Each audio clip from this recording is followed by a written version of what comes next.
साधना के माता पिता बचपन में ही गुजर गए थे। वो अपने चाचा चाची के साथ रहती थी। साधना की चाची बहुत लालची स्वभाव की थी।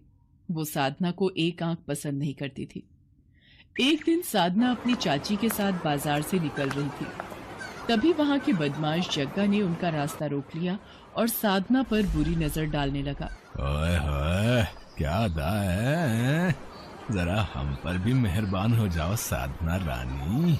चाची, ये जग्गा मुझे फिर से परेशान कर रहा है।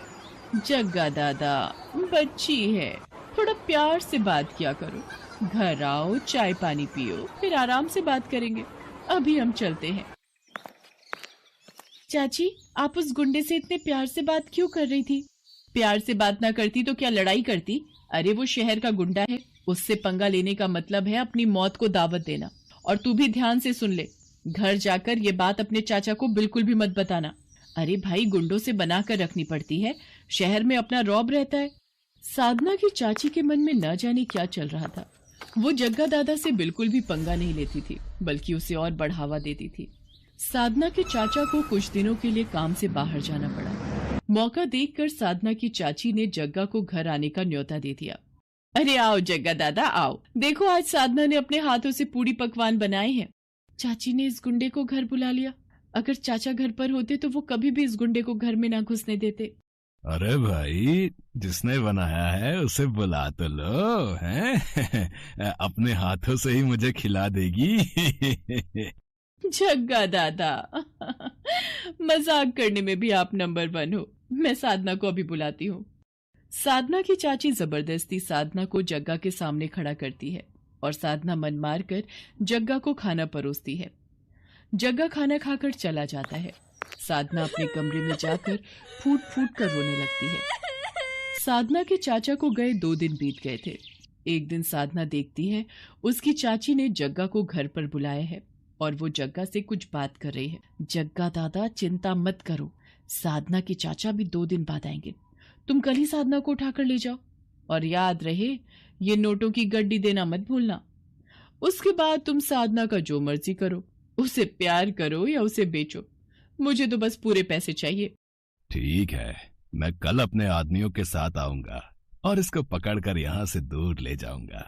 साधना अपनी चाची और जग्गा दादा की बातों को सुनकर घबरा जाती है और वहां से भाग जाती है।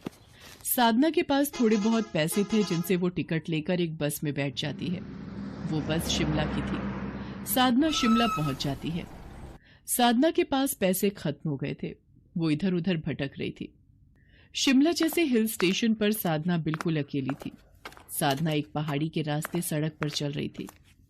अचानक उसकी नजर एक मोमोज की दुकान पर पड़ती है। साधना वहां पहुंचती है और बेहोश हो जाती है। अरे, ये लड़की कौन है? ये तो बेहोश हो गई। इसे दुकान के अंदर लिटा देते हैं।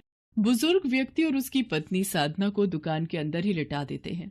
कुछ देर बाद साधना को होश आता है और वो अपने बारे में रोते हुए उस बुजुर्ग व्यक्ति और उसकी पत्नी को बताती है। वो बुजुर्ग व्यक्ति शिमला में मोमोज की दुकान चलाता था और अपनी पत्नी के साथ मोमोज बनाकर बेचता था। साधना अपने बारे में बताते हुए रो पड़ती है। रो मत बेटा, जिसका कोई नहीं होता उसका ईश्वर होता है। तुम्हें अब वापस अपने घर जाने की कोई जरूरत नहीं है। तुम हमारे साथ ही रहो, हम तुम्हें अपनी बेटी बनाकर रखेंगे। आपका बहुत बहुत शुक्रिया। आप दोनों ने मेरी इतनी मदद की। एक मेरी चाची जिन्होंने मुझे उस बदमाश के हाथों बेचना चाहा। बाबा, मैं कैसे अपना दुख भूलूंगी। बेटी, वक्त सारे जख्म भर देता है। हमारा भी बेटा बहू के साथ हमें छोड़कर चला गया। हम दोनों बूढ़े पत्नी पत्नी भी हिम्मत हार चुके थे। शिमला जैसे हिल स्टेशन पर हम बिल्कुल अकेले थे।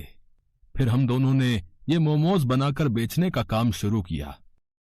फिर धीरे धीरे हिम्मत आ गई और हमने एक दूसरे के सहारे जीना सीख लिया। बाबा, मैं भी आपकी मोमोज बनाने के काम में मदद करूंगी। आप मुझे मोमोज बनाना सिखाएंगे ना? हाँ बेटी, मैं तुम्हें मोमोज बनाने जरूर सिखाऊंगा। साधना उन बुजुर्ग पति पत्नी से मोमोज बनाना सीख गई थी।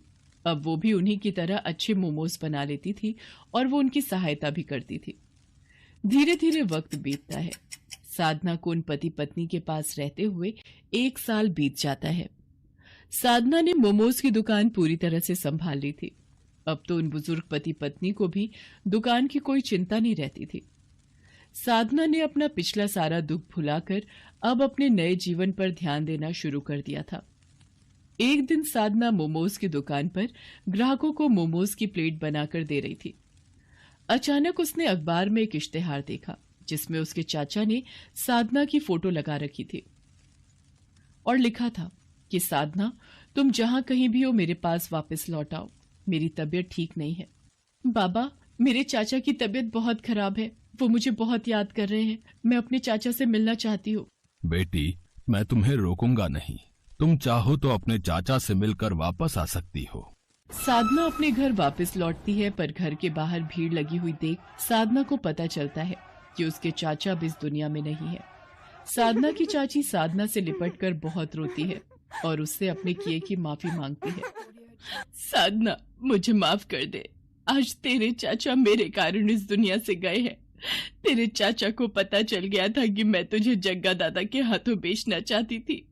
तेरे चाचा ने जग्गा को पुलिस के हवाले कर दिया, पर वो तेरी याद में दिन पर दिन बीमार होते चले गए।